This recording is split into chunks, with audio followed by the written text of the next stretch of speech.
నమస్తే. ఇప్పుడు మీరు చూడబోతున్న వీడియో ఖచ్చితంగా మీకు ఉపయోగపడుతుంది, నచ్చుతుంది కూడా. మరి మీకు నచ్చిన విషయం నాకు తెలియాలి అంటే ఈ వీడియోని మీరు లైక్ చేయాలి, షేర్ చేయాలి, అలాగే మన ఛానల్‌ని సబ్స్క్రైబ్ చేయాలి. మీ సపోర్ట్‌ని నాకు అందిస్తారు కదూ! ఓకే. ఇప్పుడు వీడియోని స్టార్ట్ చేద్దాం. నమస్కారం. శుభోదయం కార్యక్రమానికి స్వాగతం. ఈరోజు 27వ తారీఖు జాన్వరి నెల 2024వ సంవత్సరం శనివారం. శ్రీ శోభకృత్నామ సంవత్సరం ఉత్తరాయణం హేమంత ఋతువు.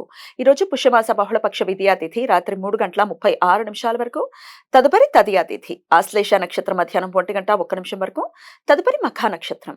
నక్షత్ర వర్జం రాత్రి 2:27 నుండి 4:14 వరకు. అమృతకాలం పగలు 11:15 నుండి మధ్యాహ్నం 1:01 వరకు. హైదరాబాద్ ప్రాంతం వారికి సూర్యోదయం ఉదయం 6:49 సూర్యాస్తమయం సాయంత్రం 6:09 చంద్రోదయం సాయంత్రం 7:34 చంద్రాస్తమయం ఉదయం 7:58 అభిజిత్ ముహూర్తం మధ్యాహ్నం 12:06 నుండి 12:52 వరకు. దుర్ముహూర్తం ఉదయం 6:49 నుండి 8:20 వరకు. రాహుకాలం ఉదయం 9:39 నుండి 11:04 వరకు. గుళిక కాలం ఉదయం 6:49 నుండి 8:14 వరకు. యమగండ కాలం మధ్యాహ్నం 1:54 నుండి 3:19 వరకు. ఈ సమాచారాన్ని మనకు అందించిన వారు మేడికొండూరు విశ్వనాథ్ ప్రసాద్ గారు. ఆయనకు కృతజ్ఞతలు తెలియజేస్తూ నారాయణ స్మరణతో సమస్త సన్మంగళాని భవంతు. నమస్కారం.